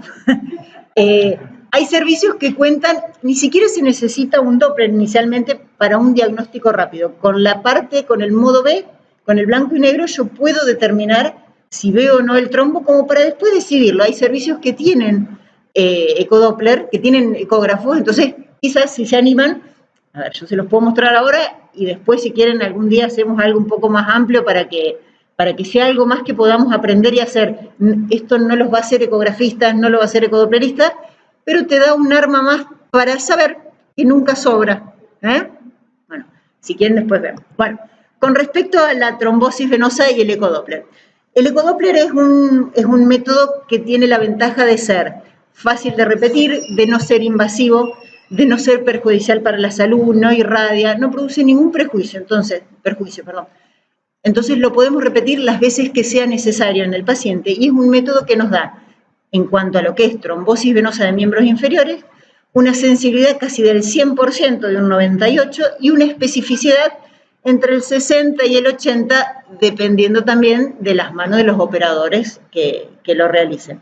Lo que tienen sí estos métodos, a diferencia de cualquiera de los otros, ya sea una tomografía, una resonancia, es que son métodos operadores dependientes, ¿sí? Depende mucho de quién lo hace, lo que ve y lo que interpreta de lo que está viendo. Por eso siempre es bueno tener un buen entrenamiento como para no equivocarse, y es muy fácil de repetir. Yo se lo hago hoy, me quedo con la duda, se lo hago mañana, se lo hago pasado mañana y al paciente no le produce ninguna repercusión. Bueno, ¿cómo nos llega el paciente? A nosotros nos llega un paciente generalmente con una sospecha clínica de un médico clínico, de un flebólogo, obviamente, con la tríada de Virchow: edema, calor, rubor en la pierna. Estas tres características también se pueden explicar por un montón de otras patologías, y eso es lo que nos permite también este método, que también a través del ecodoppler podemos descartar esos diagnósticos diferenciales. Ya vamos a hablar de eso. Entonces, bueno, ¿qué es lo que vamos a usar? Inicialmente se usa el transductor lineal, que de los 3 transductores es el que es más recto, y como signos ecográficos en el paciente, ¿qué vamos a encontrar? A ver, ya tenemos el paciente que llega, que nos mandan con las sospechas clínicas que todos sabemos, paciente en decúbito dorsal, así como van a ver que otros pacientes en estudios venosos se hace con el paciente parado, el estudio de la trombosis se hace con el paciente acostado porque no varía, no nos va a variar, y el paciente está mucho más cómodo acostado y para nosotros es mucho más fácil explorar. ¿Qué es lo que vamos a encontrar? Nosotros cuando ponemos el transductor, en los lugares que ahora vamos a determinar, vamos a encontrar o no un trombo. Ese trombo tiene 2 características: si es agudo o si es crónico. Si es agudo, muchas veces es casi del mismo color que los tejidos que están alrededor, entonces es más difícil de identificar. En cambio, si es un trombo ya subagudo o crónico, es un trombo que ya tiene otra equogenicidad, lo vamos a ver más blanco, a lo mejor con algunas áreas un poquito más negritas, ¿sí? Después, ahora hablábamos de la homogenicidad. Inicialmente en el proceso agudo lo vamos a ver prácticamente del mismo color, homogéneo, y ya cuando el trombo se hace más crónico, que ahí estamos hablando de una patología a partir de los 15 días, si bien algunos lo escriben o no, orienta mucho el ponerle a quien pide el informe de qué tipo de trombosis estamos hablando, porque los procedimientos son distintos, o por lo menos los cuidados a veces son distintos. No es lo mismo informarle a quien me manda el paciente, que es una trombosis aguda, que lleva menos de 15 días, que todavía tiene la posibilidad de embolizar, a decirle, no, mira, es una trombosis subaguda de 30 días más o menos aproximadamente, porque el trombo me lo muestra, o mucho mayor, es una trombosis que ya se ha recanalizado y ya hablamos de una trombosis crónica. Es distinta la terapéutica y el manejo que vamos a tener con el paciente. Volvemos, entonces, la homogenicidad, decíamos que si es agudo, es prácticamente un trombo homogéneo, de un solo color, casi del mismo color que los tejidos que están alrededor. En cambio, si es un trombo ya crónico, hablamos de un trombo mucho más blanco, quizás con áreas más oscuras, y si le ponemos el Doppler color, vamos a ver que en el medio de esas áreas pinta un poquitito o tiene color, lo cual nos permite decir que se está recanalizando. También podemos encontrar las alteraciones del tamaño del vaso. Cuando nosotros encontramos, por ejemplo, una vena femoral de gran tamaño, que no tiene color, que no tiene flujo, podemos decir que es una trombosis ya de tipo más agudo. A medida que va pasando el tiempo y que muchas veces esas trombosis no recanalizan, esa misma trombosis va fibrosando el vaso, entonces ya hablamos de un vaso más chico, sin color, y muchas veces con las paredes engrosadas también. Si nos ponemos en un análisis bastante más fino, también podemos encontrar hasta lesiones en las válvulas también, que es lo que después nos va a hablar de un síndrome postrombótico como una de las complicaciones de las trombosis. Y lo más claro que tenemos para diagnosticar dentro de todos los signos es la ausencia de flujo adentro del vaso. Uno le pone, eso ahí es donde un ecógrafo común no nos va a servir, en todo lo demás sí nos puede servir, en este caso no, acá necesitamos que tenga la función Doppler, que es poner esa función sobre el vaso para ver si tiene color, si pinta con color o no. Otra de las cosas que nosotros vamos a encontrar es la ausencia de compresividad. Si uno tiene un vaso normal, cuando uno aprieta el transductor sobre la piel, ese vaso se comprime, se aplasta. Cuando encontramos una trombosis, ya sea parcial o total, o se comprime un poquito o directamente no se comprime. Uno lo aprieta y no se comprime. Es muy importante saber diferenciar, ¿no? Un vaso arterial de un vaso venoso, en eso también nos sirve mucho el Doppler. ¿Por qué? Porque un vaso venoso prácticamente, si no ejercemos una presión muy fuerte, un vaso arterial no se comprime, porque tiene pared muscular. En cambio, una vena normal, uno aprieta sin demasiada presión y la vena se comprime. Bueno, ahora, ya tenemos todas las características que nosotros vamos a encontrar en una trombosis. ¿Dónde vamos a estudiar nosotros las trombosis en los pacientes? Nos podemos orientar mucho por el tipo de edema que tiene. Si un paciente tiene un edema desde la rodilla hacia abajo, es muy probable que a nivel de la unión safeno-femoral no tenga nada. ¿Por qué? Porque la trombosis puede ser a nivel popliteo. No se olviden que generalmente las trombosis manifiestan el edema desde donde están obstruidos hacia abajo, porque hacia arriba tiene buen drenaje. Los 3 lugares para estudiar más comúnmente son la unión safeno-femoral, la unión femoropoplitea y por debajo en las venas tibiales, sobre todo, más que en las tibiales, en las venas gemelares. A veces el paciente viene con un pequeño edema en la pierna y un dolor muy puntual. Para estudiar las venas gemelares hay que buscarlas ahí, porque generalmente esa es la vena que está trombosada. Y uno de los puntos de partida más comunes de las trombosis generalizadas es a punto de partida de las venas gemelares. ¿Sí? Eso es más o menos los 3 lugares. Después podemos buscar tanto la tibial anterior como la tibial posterior y todo, pero generalmente son esos 3 lugares los que principalmente hacen trombosis. En el 80% es la unión safeno-femoral. Bueno, hasta ahora tenemos todo el paciente. Nosotros nos llegó un paciente que tenía un miembro edematizado, le hicimos el Doppler, pero encontramos todos los vasos permeables. No encontramos nada. El vaso sigue, el miembro sigue hinchado. Entonces, ahora es donde vamos también a los diagnósticos diferenciales. Y lo bueno del uso del Doppler es que también me permite hacer los diagnósticos diferenciales con el mismo equipo. Por ejemplo, nosotros tenemos un edema en la parte gemelar. Lo primero que se sospecha es una trombosis venosa.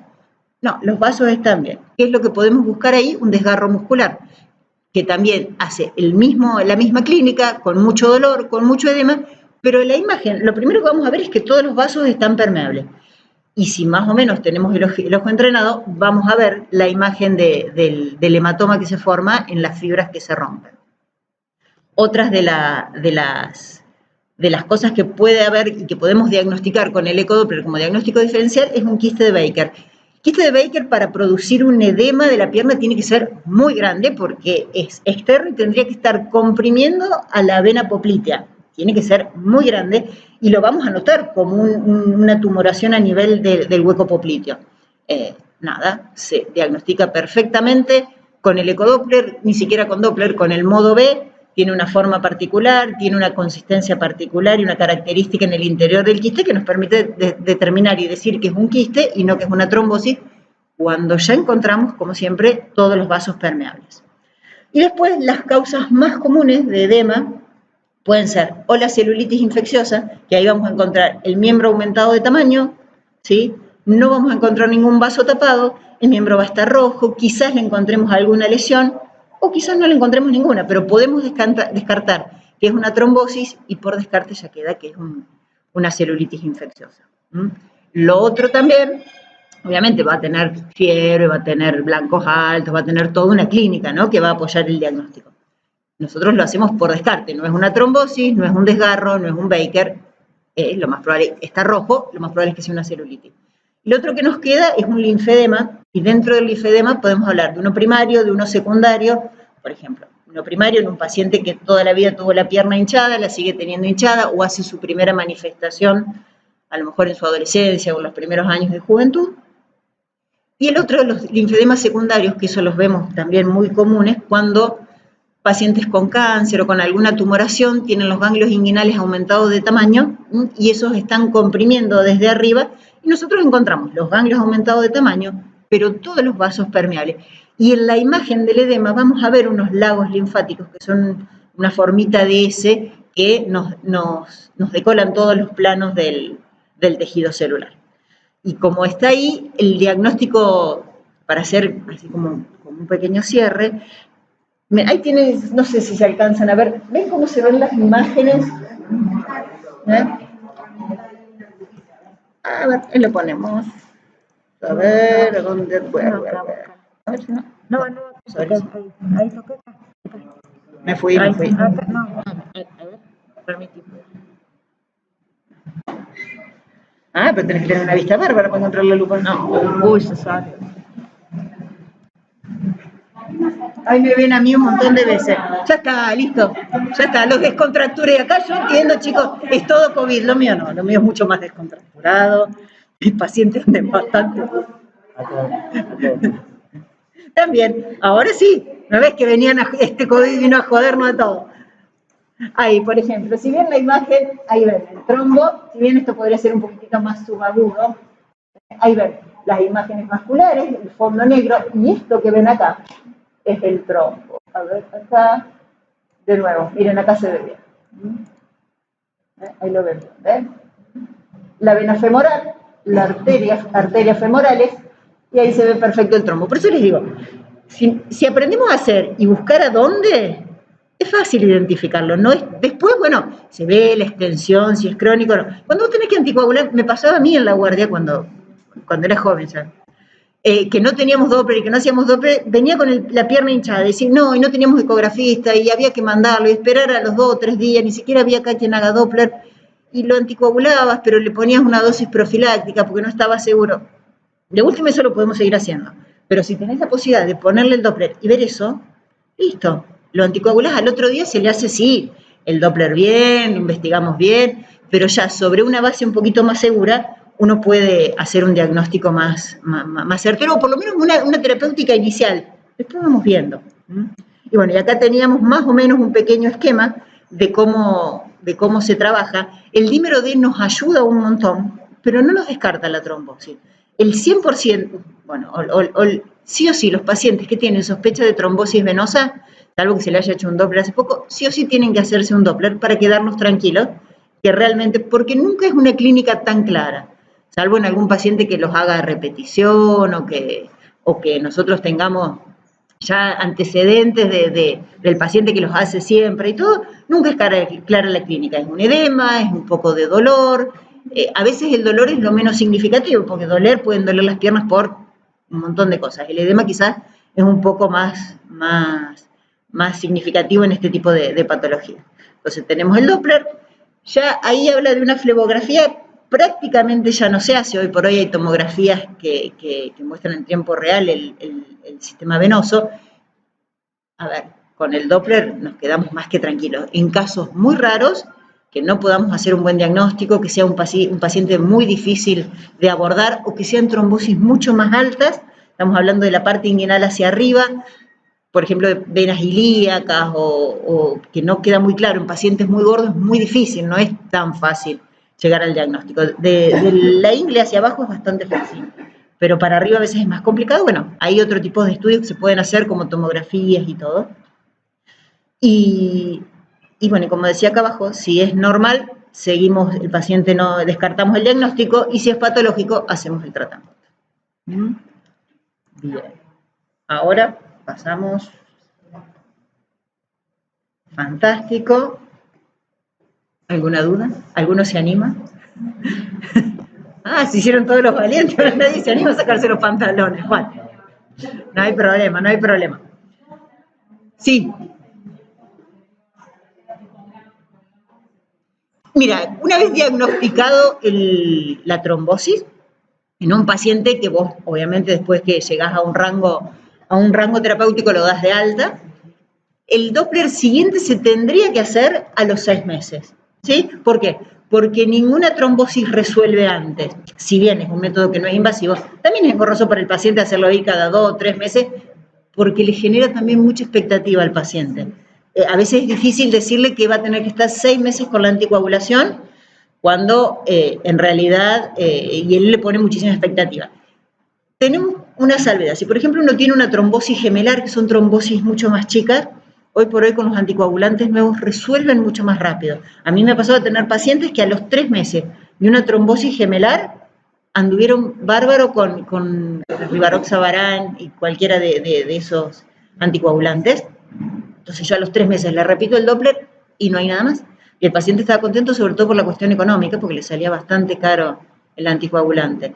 Pero en las trombosis grandes, en las trombosis de los grandes vasos, de todo lo que es femoral, de lo que es popliteo, generalmente antes de los 6 meses no revierten. Entonces es un buen seguimiento cada 6 meses hacerle un ecodoppler.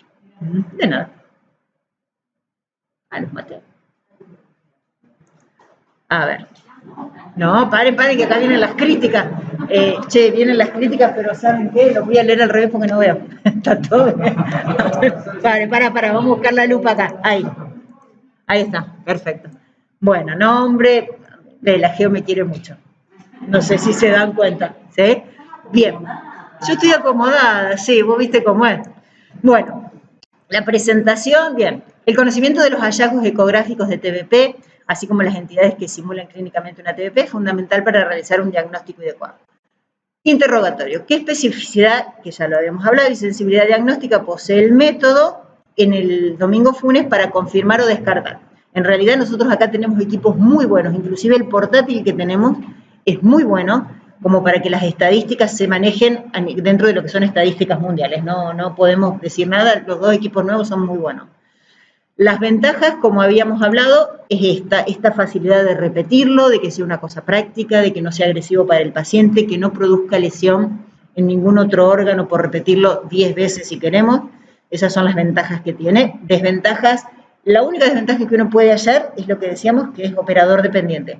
Si está en manos de un operador, a ver, bueno, lo mismo. No hablo de que lo haga alguien como para poder empezar una terapéutica, pero que te lo haga alguien que no esté entrenado y que te pase un informe, no es como lo mejor que te puede pasar, porque eso es lo que a vos te queda como diagnóstico del paciente. ¿Sí?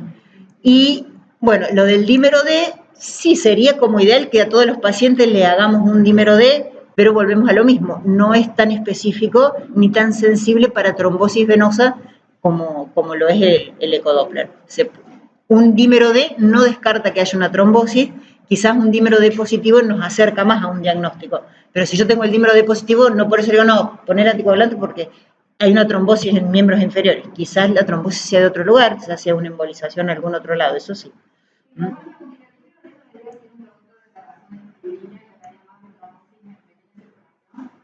Por eso te digo, pero muchas veces lo encontrás también en las trombosis grandes porque ya ha pasado a pequeños vasos. Entonces, y a veces el no encontrarlo no te descarta que no haya una trombosis en miembros inferiores. O sea que, porque muchos decían, bueno, pero si tiene un dímero D negativo, no. Si tiene un dímero D negativo, pero con todas las sospechas, con el ecodoppler positivo, quizás positivice ese dímero en un par de días, al otro día, pero no nos descarta. Bien. Y, eso sí sería bárbaro, determinar la casuística en nuestra población. Yo no he hecho estadística porque estoy como en varios lugares, entonces como que no puedo, pero bueno, prometo a partir de ahora, para el año que viene vamos a hacer. Total, no me cuesta nada, es ir anotando los casos, es un ratito, pero esto de estar en empleo, en Doppler, en consultorio, en la guardia, no se puede. Así que, y cuando quieran, porque ya veo que no se animó ninguno, yo les enseño. Bueno, chicos, así, ya está, eso es. Se perdieron la parte práctica. Y ahora falta el último póster, después está el break. El servicio de anatomía patológica va a presentar un linfoma anaplásico de piel CD30 positivo con regresión. La autora y expositora es la doctora Reynoso.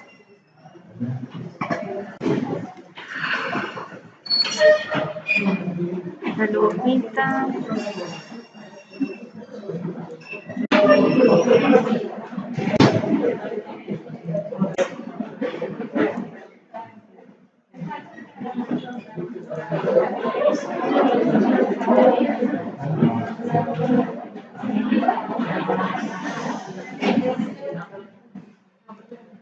Me parece que está. Ah, está.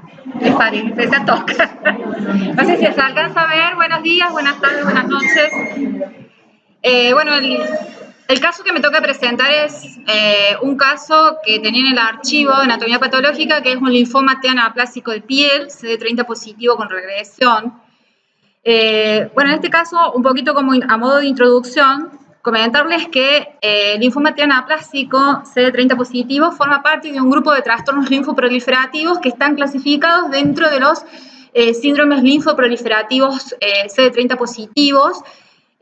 Son bastante frecuentes, tienen el segundo lugar en frecuencia en piel, siguiendo la micosis fungoide. Y bueno, y son importantes sobre todo por el comportamiento que pueden tener, ¿no? Se pueden presentar como primarios cutáneos, como únicas lesiones o digamos, como lesiones agrupadas en una placa, usualmente en todo lo que es cabeza y cuello. Si se presentan en miembros inferiores, se asocian a un mal pronóstico y son lesiones en las que hay que hacer bastantes diagnósticos diferenciales al momento del diagnóstico histológico. Bueno, en este caso particular, era justamente el objetivo de señalar esos aspectos evolutivos y diagnósticos diferenciales de este proceso linfoproliferativo, sobre todo en un lugar como el nuestro, en donde por ahí tenemos un poco limitado el acceso a los marcadores que necesitamos para el diagnóstico. Poseemos un hospital, que en este caso es el Hospital Córdoba. En el momento que yo hice este diagnóstico, utilicé mi otra casa, que es el Hospital Nacional de Clínicas. Así que bueno, ahí hice la marcación con mi jefa, la doctora Cavalier, y bueno, pudimos llegar al diagnóstico. En este caso se trataba de una biopsia incisional que nos enviaron, una biopsia incisional de piel, era aproximadamente, medía 1 por 0,7 por 0,4 centímetros, la lesión original era un nódulo de eritemato violáceo de miembro superior izquierdo que medía aproximadamente 2 centímetros. El diagnóstico presuntivo del médico dermatólogo en ese momento era de un linfoma B, ¿sí? De un linfoma B. Obviamente que, bueno, el estudio histológico nos mostró otra cosa. Al corte tenía una tonalidad blanquecina, bueno, no tenía otras lesiones llamativas. A nivel de... hicimos inmunistoquímica, utilizamos algunos marcadores, no todos, porque digamos, ahí está, digamos, la dificultad de los marcadores, no teníamos todos los marcadores que hubiésemos querido hacer, pero pudimos hacer CD30, CD20, citocreatina 20, hicimos también BCL2, CD3, CD10 y Ki67. ¿Por qué? Nosotros observamos a la microscopía que había piel, ¿sí? Piel con una epidermis que no presentaba alteraciones, no estaba comprometida por la proliferación de las células neoplásicas, la encontrábamos predominantemente en dermis. Estas células neoplásicas eran medianas a grandes, con muy escaso citoplasma, es decir, un aspecto linfoide, marcadamente atípicas. Y llamaba la atención que entre la epidermis y la dermis dejaban una zona clara, que esto es muy típico más bien de los linfomas B, que esa se llama zona de Grens. Esa zona clara de dermis, visualmente no comprometida, es la zona de Grens. Por lo que, bueno, marcamos para neoplasias B y para neoplasias T, y también hicimos una marcación para descartar que no fuera un un carcinoma de Merkel, porque había algunas células que eran más del espectro B, pero histológicamente el HE nos impresionaba, iban para ese diagnóstico diferencial. Así que también añadimos una cromogranina y una sinaptofisina para descartar un carcinoma de células de Merkel. Y bueno, como nos dio positivo el CD30, marcadamente positivo, el CD20 para células B negativo, la citocreatina 20 para el Merkel negativo, el BCL2 nos dio un positivo focal, pero en una proliferación B, digamos, reactiva, no nos hacía, digamos, a la lesión. El CD3 para células T nos dio positiva, el CD10 que marcaría un origen centrofolicular en la población B focal, no tiene significancia, digamos, en el diagnóstico, sino para descartar la negatividad. Un Ki67, que es un marcador proliferativo del 50%, es decir, que era una lesión que era, digamos, tenía una proliferación activa. Y los otros marcadores neuroendocrinos, cromogranina y sinaptofisina, negativos. ¿Qué fue lo bueno de esta paciente? Esta paciente, cuando vino a retirar su estudio histopatológico y lo llevó al oncólogo, la lesión sufrió regresión. Entonces, ante esa evolución, el oncólogo pidió una interconsulta al Hospital Rawson, donde fue al servicio de anatomía patológica de mi colega que estaba allá, y el colega confirmó el diagnóstico, que se trataba de un linfoma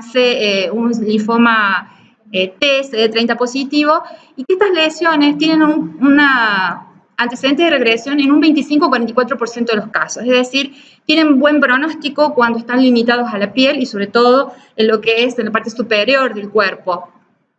¿Qué es lo que hay que hacer siempre con estos pacientes?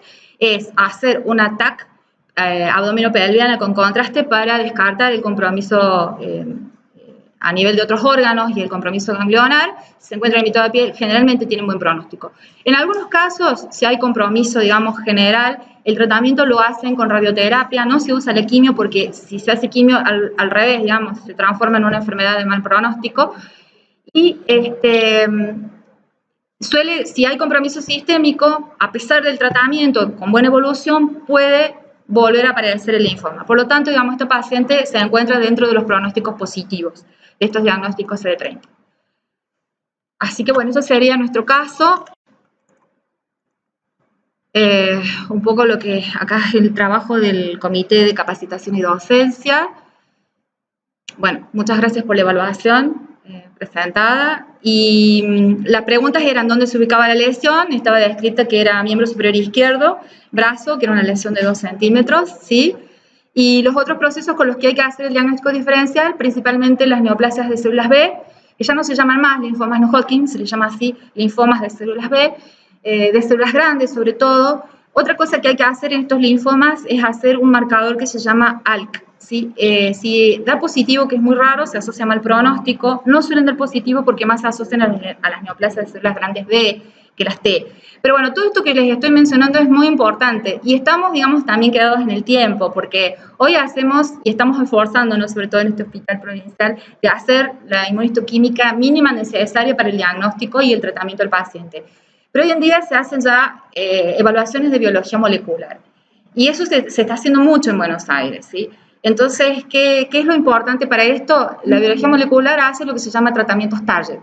Ya vamos directamente a las mutaciones que provoca la neoplasia y atacamos las mutaciones. Entonces yo creo que en algún momento habrá que hacer un esfuerzo extra como para que nuestros pacientes también puedan acceder a ese tipo de tratamiento, ¿no? Y ese tipo de estudios, que es súper importante. Otros procesos que también pueden hacerse diagnóstico diferencial son los procesos linfoproliferativos CD30 que no son neoplásicos, como puede ser un pseudolinfoma. Una picadura de artrópodos muchas veces nos puede producir una lesión tan grande que nos puede hacer sospechar clínica e histológicamente un linfoma. Entonces, ese es otro diagnóstico diferencial. En nuestro caso nos puede ayudar el Ki-67, aunque a veces tampoco eso nos ayuda. En este caso podríamos apelar a lo que es la citometría de flujo, que en muchos casos hacen microdisecciones, que tampoco disponemos en nuestro medio, pero ahí nos va a detectar, digamos, la monoclonalidad del proceso. Eso sería ya estamos como en un nivel que nos hemos quedado un poquito atrás. Así que bueno, ese ha sido el caso por hoy, y no sé si tienen alguna pregunta que quieran hacer. Bueno, gracias.